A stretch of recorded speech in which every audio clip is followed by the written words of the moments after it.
Donald Trump ने अपने दावे से पाकिस्तान की मुसीबत कई गुना बढ़ा दी है, क्योंकि पाकिस्तान वाकई ऐसा कोई टेस्ट कर रहा है तो क्या अंतर्राष्ट्रीय समुदाय की ओर से उस पर कोई प्रतिबंध लगाया जा सकता है? इतिहास में इसका जवाब छिपा है। वर्ष 1998 के परमाणु परीक्षण के समय पाकिस्तान पर कई तरह के आर्थिक प्रतिबंध लगाए गए थे। अमेरिका की तरफ से किसी भी तरह की सैन्य सहायता को भी बंद कर दिया गया था। ये हालात पहले से कंगाली में जी रहे पाकिस्तान के लिए फिर से बन सकते हैं। उसे विदेशी मदद मिलनी मुश्किल हो सकती है, लोन मिलना बंद हो सकता है, खुद अमेरिका कड़े और आर्थिक बैन लगा सकता है। साथ ही यूएनएससी एक प्रस्ताव पास करके पाकिस्तान के परमाणु परीक्षण की निंदा कर सकता है। साथ ही पाकिस्तान को एनपीटी को साइन करने के लिए मजबूर कर सकता है। कह सकते हैं कि ट्रंप ने पाकिस्तान का पर्दाफाश करके मुनीर को धर्म संकट में डाल दिया है। ट्रंप की चापलूसी करने वाले मुनीर और शहबाज इसके बाद शायद अपने देश में भी विपक्षी दलों के निशाने पर आ सकते हैं।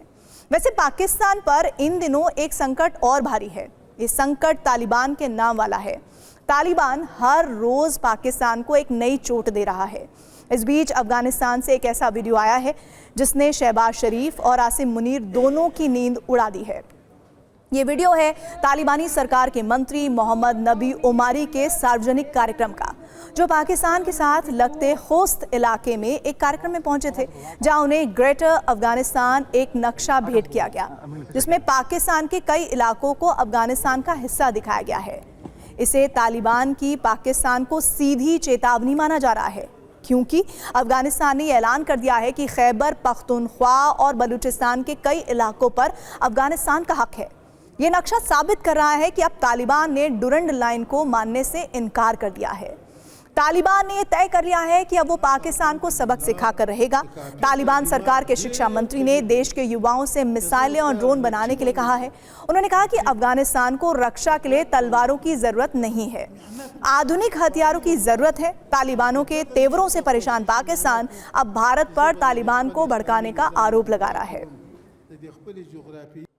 पाकिस्तान परमाणु टेस्ट कर ताकत दिखाने की कोशिश कर रहा है, लेकिन हकीकत में पाकिस्तान की हालत बहुत खराब है। इतनी खराब कि आसिम मुनीर अपने सैनिक को नीलाम कर रहे हैं।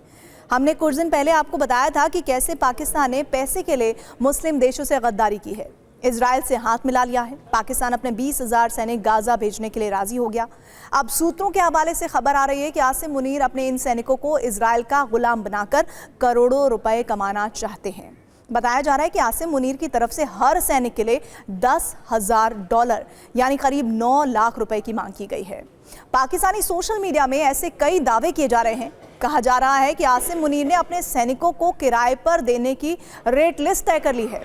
दावा है कि पाकिस्तान प्रति सैनिक $10,000 मांग रहा है। अगर ऐसा होता है तो ये पूरा हिसाब करीब 1,680 करोड़ रुपए का बनेगा। लेकिन पाकिस्तान की यहाँ भी बेइज्जती हुई है। रिपोर्ट्स का दावा है कि इजराइल ने पाकिस्तान को सिर्फ $100 का ही ऑफर दिया है। कहा $10,000 की मांग और कहा $100 का ऑफर। खबर यह है कि इससे मुनीर परेशान है और जल्द ही अमेरिका के राष्ट्रपति डोनाल्ड ट्रंप के सामने हाथ फैला सकते हैं। हालांकि पाकिस्तान की तरफ से अभी तक इसको लेकर कुछ नहीं कहा गया है, लेकिन चर्चाएं तो तेज है कि पाकिस्तान गाजा में 20,000 सैनिक भेजने की ये डील डन करना चाहता है। इन सैनिकों का काम हमास से हथियार सरेंडर करवाना और इलाके में शांति बनाए रखना होगा। ये पाकिस्तानी सैनिक गाजा में सिक्योरिटी मैनेजमेंट देखेंगे, इमारतें बनवाएंगे और हमास को पूरी तरह कंट्रोल करेंगे।